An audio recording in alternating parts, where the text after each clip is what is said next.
Hello YouTube, Jeff Steele here with SteelNavigator. Today I want to have a conversation on creatine and how to use it. So I believe creatine to be probably the best natural supplement for the human mind and body. There are numerous benefits to it. I don't really know of any negative side effects. There are numerous studies since the 60s, and it is undeniable that every human should get this in their diet. So, number one is to choose a good creatine. So, creatine monohydrate is the form most studied and most proven. There are other forms, not to say they're not effective, but there's not as much research out there. And as far as we know today, creatine monohydrate is absolutely undeniable as far as the form.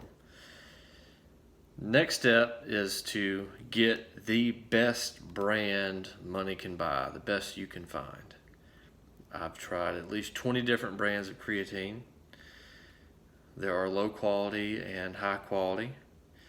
Creapure is a German manufactured creatine monohydrate. It's one of the better versions. I believe this is a better option, what I have here. So this is made by MRM. Number one, we want to get micronized. This is 100% micronized. Now the Creapure is also micronized creatine. However, I find in comparison that to the Creapure to this MRM, it's much grainier. It has more of a sand type texture of grains. And this is more of like a powdered sugar. So of all the brands I have tried, this is the most micronized that I can tell. And the more micronized a creatine, the more absorbed it's going to be. So maybe there's a brand better than this MRM. If so, I've not yet found it. If you know of a brand that is more micronized than powdered sugar, please comment below. Again, this is almost like a baking flour. That's how micronized it is. When I take this, I really feel like it's just absorbing immediately. I take a very large scoop. I probably take 20 grams a day. We only really need 5 grams to get the benefit, and supposedly there's some more benefits if we get up closer to the 20 grams, especially with cognitive function. That's why I get closer to the 20 grams a day. So in regards to the Creapure, different brands have the Creapure creatine.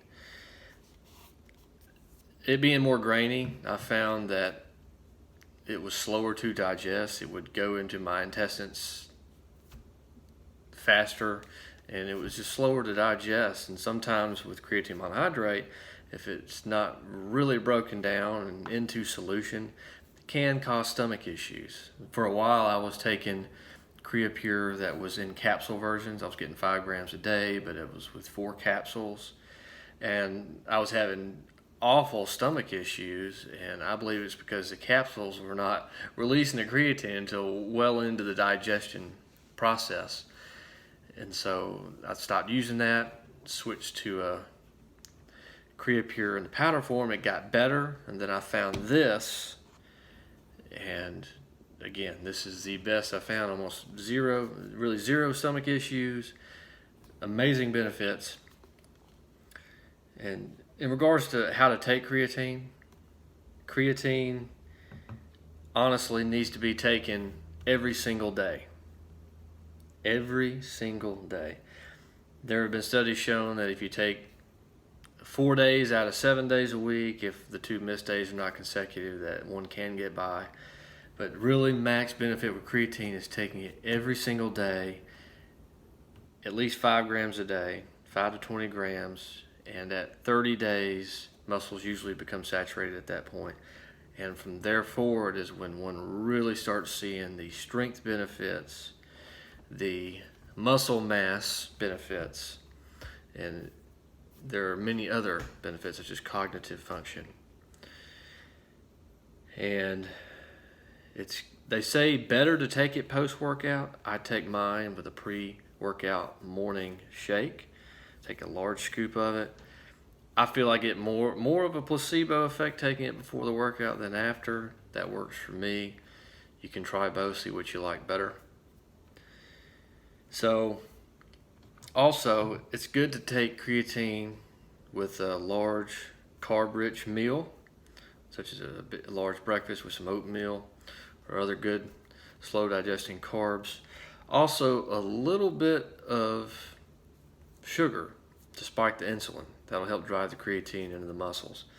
So I'll take just a little bit of pomegranate juice that I'll mix in with this in the morning with my morning shake.